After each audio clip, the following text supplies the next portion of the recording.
paradoxal qu'on exige des entreprises qu'elles soient désormais porteuses d'une raison d'être dépassant de loin leurs seuls produits et services, tout en bloquant soigneusement toute forme de participation féconde au débat public, écrivez-vous, Monsieur Babot, récemment. Vous ne donnez pas vraiment d'exemple, me semble-t-il, dans votre tribune de ce que pourrait être cette expression, si ce n'est qu'elles formulent leurs attentes, ce qui me semble peut-être un peu vague. Jusqu'où doivent aller ces attentes ? Outre les attaques externes de politiques pas toujours connaisseurs de leur sujet, comment gérer les dissensions internes ensuite quand on commence à s'exprimer sur des sujets politiques, selon vous ? Alors, effectivement, moi, dans les échos, dans ma chronique, j'ai droit à 3500 signes, hein, donc forcément, ça limite un petit peu. Hein, ce n'est pas une thèse de doctorat en 540 pages. Et moi, je regrette, parce que je vois un petit peu le fonctionnement politique, qu'aujourd'hui, les entreprises ne soient convoquées que pour réaffirmer ce que, en gros, la doxa du moment sur l'égalité, l'inclusivité, très très bien, bon, parfait, l'environnement, bon, mais qu'à aucun moment on leur demande leur avis sur les choses qu'elles connaissent le mieux, c'est-à-dire leur métier. Et qu'aujourd'hui, quand vous êtes, le grand paradoxe, c'est que quand vous êtes un spécialiste d'un secteur, vous êtes la dernière personne à qui on va vous demander des choses. Quand vous êtes une entreprise pharmaceutique, parce que c'est l'ère du soupçon, on va vous soupçonner d'être forcément uniquement intéressé par le profit à court terme et de ne pas hésiter à tuer l'ensemble de l'humanité pour gagner quelques points de profitabilité, et on se méfiera absolument de ce que vous allez dire.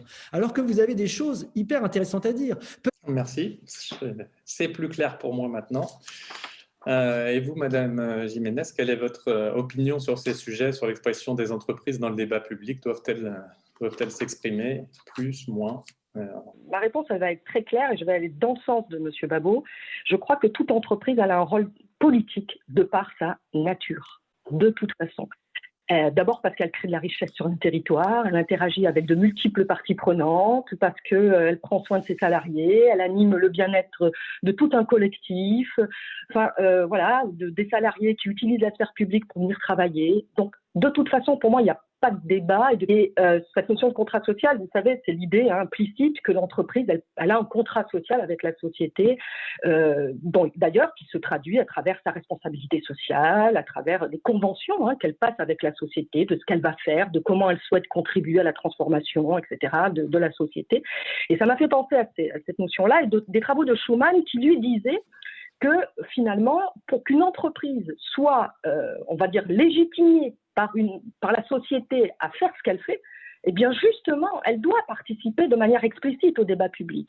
Donc, moi, je suis très favorable à ce que les entreprises puissent prendre position sur des choses qui vont au-delà, comme vous le disiez, Olivier, d'aller sur des choses très avancées, la diversité, etc.